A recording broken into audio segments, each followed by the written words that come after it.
The world in the Carboniferous period was unlike anything we know today. A realm of towering green cathedrals built not from stone, but from living plants. An endless swampy wilderness where the air was heavy with humidity and the scent of ancient ferns drifted in the breeze, where insects the size of hawks buzzed through the hazy skies, and giant millipedes longer than a man crawled slowly across the forest floor, and where amphibians with sleek bodies and wide eyes slithered between the tangled roots of colossal trees searching for food and shelter. This was an age of life, pushing the boundaries of size and form, an age before mammals, before birds, before even the true dinosaurs, when Earth itself seemed to be experimenting with possibilities, sculpting creatures that were both alien and familiar, giving rise to dramas of survival that would echo through the ages.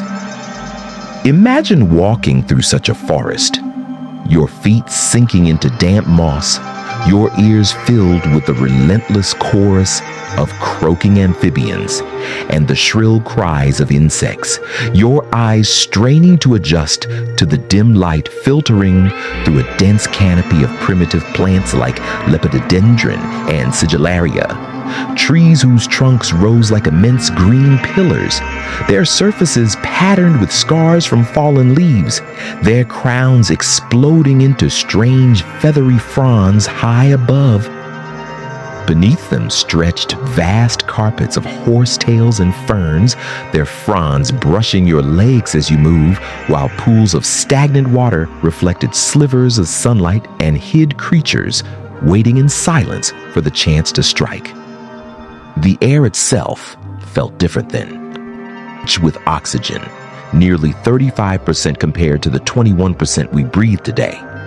And that surplus fueled a strange phenomenon.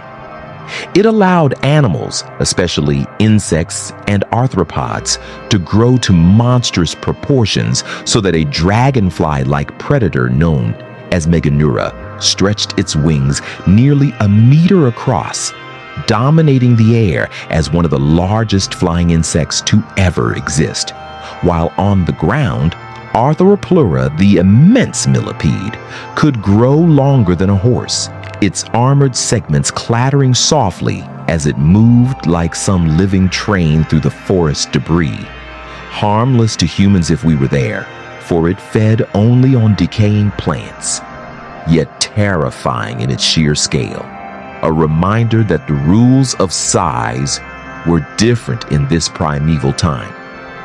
Amphibians, too, ruled here, thriving in the warm, wet environment, their bodies both bound to water and eager to test the land, and among them were forms like Eriops, with its sprawling limbs and wide frog-like skull, filled with teeth, a creature that lurked near swamps and rivers, waiting to snap at anything that moved, its throat swelling as it gulped down wriggling prey, while smaller relatives darted between reeds, their slick skins glistening as they leapt from water to land and back again, embodying that halfway world between fish and reptile.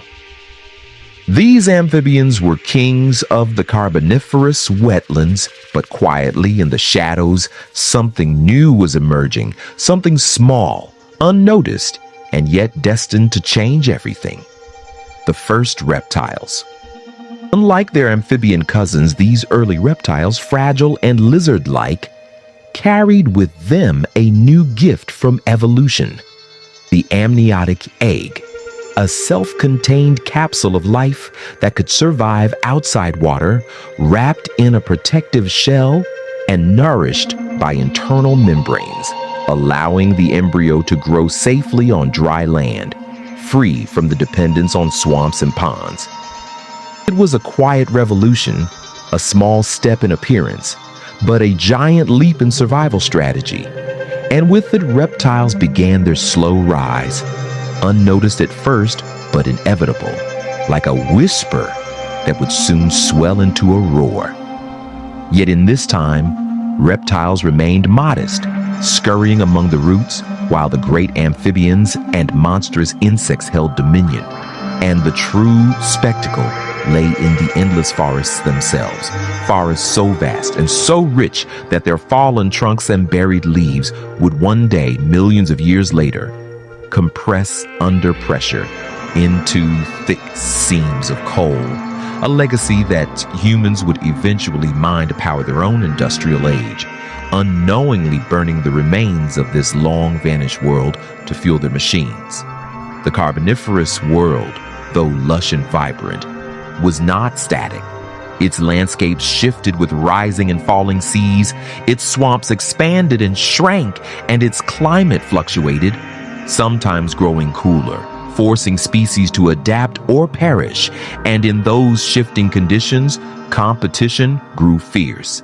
Predators honed sharper teeth, prey evolved swifter reflexes, and the eternal cycle of survival played out beneath the dark green canopy. Picture a still evening in this world. The air thick and warm, the sky glowing faintly orange as the sun set beyond endless forests, the shadow of giant dragonflies drifting lazily overhead, their wings glinting like glass. While below, ripples disturbed the swamp as some unseen creature broke the surface for air.